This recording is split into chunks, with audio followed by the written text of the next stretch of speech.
गजराज और मूषकराज। पंचतंत्र की कहानी। प्राचीन काल में एक नदी के किनारे बसा नगर व्यापार का केंद्र था। फिर आए उस नगर के बुरे दिन, जब एक वर्ष भारी वर्षा हुई। नदी ने अपना रास्ता बदल दिया।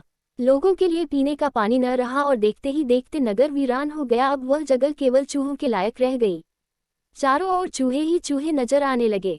चूहों का पूरा साम्राज्य ही स्थापित हो गया। चूहों के उस साम्राज्य का राजा बना मूषकराज चूहा। चूहों का भाग्य देखो, उनके बसने के बाद नगर के बाहर जमीन से एक पानी का स्रोत फूट पड़ा और वह एक बड़ा जलाशय बन गया। नगर से कुछ ही दूर एक घना जंगल था। जंगल में अनगिनत हाथी रहते थे। उनका राजा गजराज नामक एक विशाल हाथी था। उस जंगल क्षेत्र में भयानक सूखा पड़ा। जीव जंतु पानी की तलाश में इधर उधर मारे मारे फिरने लगे। भारी भरकम शरीर वाले हाथियों की तो दुर्दशा हो गई। हाथियों के बच्चे प्यास से व्याकुल होकर चिल्लाने व दम तोड़ने लगे। गजराज खुद सूखे की समस्या से चिंतित था और हाथियों का कष्ट जानता था। एक दिन गजराज की मित्र चील ने आकर खबर दी कि खंडहर बने नगर के दूसरी ओर एक जलाशय है। गजराज ने सबको तुरंत उस जलाशय की ओर चलने का आदेश दिया। सैकड़ों हाथी प्यास बुझाने और उलते हुए चल पड़े। जलाशय तक पहुंचने के लिए उन्हें खंडहर बने नगर के बीच से गुजरना पड़ा। हाथियों के हजारों पैर चूहों को रौंदते हुए निकल गए। हजारों चूहे मारे गए। खंडहर नगर की सड़कें चूहों के खून मांस के कीचड़ से लथपथ हो गई। मुसीबत यही खत्म नहीं हुई। हाथियों का दल फिर उसी रास्ते से लौटा। हाथी रोज उसी मार्ग से पानी पीने जाने लगे।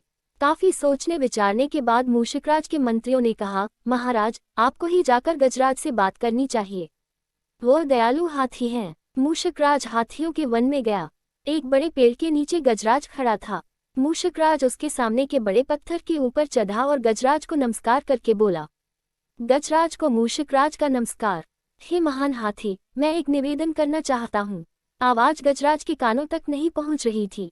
दयालु गजराज उसकी बात सुनने के लिए नीचे बैठ गया और अपना एक कान पत्थर पर चढ़े मूषकराज के निकट ले जाकर बोला, नन्हे मियाँ, आप कुछ कह रहे थे, कृपया फिर से कहिए। मूषकराज बोला, हे गजराज, मुझे चूहा कहते हैं। हम बड़ी संख्या में खंडहर बनी नगरी में रहते हैं। मैं उनका मूषकराज हूँ। आपके हाथी रोज जलाशय तक जाने के लिए नगरी के बीच से गुजरते हैं। हर बार उनके पैरों तले कुचले जाकर हजारों चूहे मरते हैं। यह मूषक संहार बंद न हुआ तो हम नष्ट हो जाएंगे। गजराज ने दुख भरे स्वर में कहा, मूषकराज, आपकी बात सुन मुझे बहुत शोक हुआ। हमें ज्ञान ही नहीं था कि हम इतना अनर्थ कर रहे हैं। हम नया रास्ता ढूंढ लेंगे। मूषकराज कृतज्ञता भरे स्वर में बोला, गजराज, आपने मुझ जैसे छोटे जीव की बात ध्यान से सुनी।